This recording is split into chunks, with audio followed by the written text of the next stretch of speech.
Welcome to another Goody Reader video comparison. This is Marcus. And this is Peter. And today we're going to take a look at the NooK Color by Barnes & Noble versus the Vox by Kobo. There are a fair number of differences. They're both tablets that are running Android being billed as e-readers, but there are, a lot of similarities and at the same time differences as well. So we're going to jump into things by looking at the hardware first. Definitely. Now, you will notice right off the bat, the thing most noticeable to the viewers is the screen is flickering. This is not flickering to the naked eye. This is just flickering on camera, much like when you point cameras at TV screens and different types of LEDs and LCD screens. They just don't match up sometimes. So I assure you the NooK colors do not flicker as they are right now to the naked eye. Alright, so on the front you will see that the NooK color has a physical button. You can hear that. So this is a hardware-driven button, whereas all the buttons on the front of the Kobo Vox are software-driven. The device must be on for them to move or even activate. Looking on the bottom, we have micro USB all around on both devices. And on the Kobo Vox, you also have a 3.5mm headphone jack. On the right side of the NooK color, you have the volume up, volume down. On the right side of the Vox, you have nothing. Putting them side by side, on the left side, you have the power button to the NooK color up here. You have nothing else on this side, and you have the micro SD card slot on the Vox and volume up and down. On the top, you have the 3.5mm headphone jack for the NooK color, and you have the speaker and the power button for the Kobo Vox. Flipping them both over, both of them are rubber backed, one of which has a quilted back. If you can see that in the light, it's kind of ribbed in a way. So they both have their logos in the middle, Kobo and Barnes & Noble, or NooK. The speaker for the Barnes & Noble is on the back, which I'm not a big fan of because it does get muffled at times. If you're wondering where the SD card slot is on the NooK, might be old news, but just to show our new viewers, it's under here. So that is where you will put it. And there is a magnet here, but it is electronic safe. It will not scramble your data. Yeah, I'm a big fan of SD cards and micro SD cards that actually have like a slot or a protective cover over it.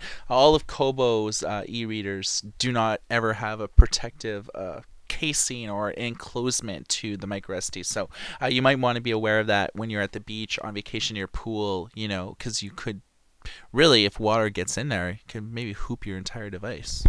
Exactly. Now, a little bit of specs on the devices. Both of the devices are 512 MB RAM. They both have 800 megahertz processors.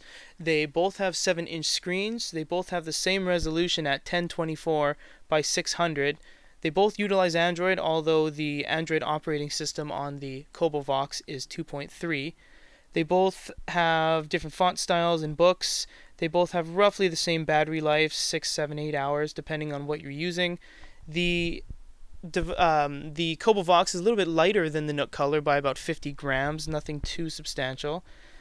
The supported formats for the NooK color, they have a little bit more than just EPUB, although they do both read EPUB. The NooK color goes a step further and reads PDF, doc, docx, XLS, and PPT. They both have the same audio formats. All in all, they're very similar devices in software-wise. So Marcus is going to tell you a little bit about how they differ on the applications that come preloaded. So let's talk about apps first and getting new apps. Barnes & Noble has its own shop, and this allows you to get apps directly from a Barnes & Noble store, where Kobo uses Get Jar, and the address for that is kobo.getjar.com, and you can get a sense on what type of apps are available. Both of the app markets are designed for a 7-inch screen, and that's why Kobo is using, Getjar, but has its own sort of subdomain on it. So all the apps that you would get were really customized for the interface. I think I'm a little bit more of a fan of Barnes and Noble's app system. I think they have better quality apps. They're easier to get and everything like that. So I think the NooK Color wins out on the app selection, although I think that the Vox is very good for people that want to side load in their own apps. The Barnes & Noble NooK Color, first and foremost, is a closed Android ecosystem. Its entire software design is not Android. It's very it looks like a totally unique experience, where with the Kobo Vox, it is a pretty Android experience, right? If you have an Android phone or anything like that, that's what you notice. With Barnes & Noble, if you do this, it's a different experience, right? So I almost like the type of kind of cool UI that Barnes & Noble offers on a NooK Color, although the Kobo Vox allows more of an ecosystem, so you could sideload in your own apps. We loaded in a number of apps, such as the Amazon Kindle, the Barnes & Noble NooK application. So this is something that the NooK Color doesn't allow. If you get the NooK Color, you're pretty well locked into the Barnes & Noble ecosystem unless you side load in your own books, where if you, say, do business with Amazon, you've purchased books from Borders, and you do that, and even if you want like your own independent reading application like Droid Comic Viewer or Aldeco or FB Reader, you can easily sideload them in. So the crux of the difference is that the Kobo Vox is an open ecosystem versus the NooK Color that is a closed ecosystem. The main difference is the social fabric of the Kobo Vox. They have a new thing called Kobo Pulse, and this goes beyond what the NooK Color offers, where you can share select passages via Facebook or Twitter, or update your status and things like that. With the Kobo Vox, it actually allows you to talk with other users in real time and check out actually how many other people are currently reading the book, have read the book, likes, dislikes. You can vote up, vote down. You can visit Facebook profiles if you opt into it. There's a lot of settings. You're not locked into using Kobo Pulse. There's a way to just shut it off, although I think it's pretty cool. Kobo also offers Reading Life, which kind of gives you rewards, achievements, and gives you statistics based on what book you're reading and also your reading habits overall. So out of this book I'm reading, kind of gives me all my stats here. Pages, turns, awards, and so on. So that's kind of neat. I'm going to just hit the rewards button. So it kind of rewards you for reading books, and this is something that Barnes & Noble doesn't do. Overall, there are two different types of devices. First of all, Barnes & Noble NooK Color is really only appropriate for people living in the States.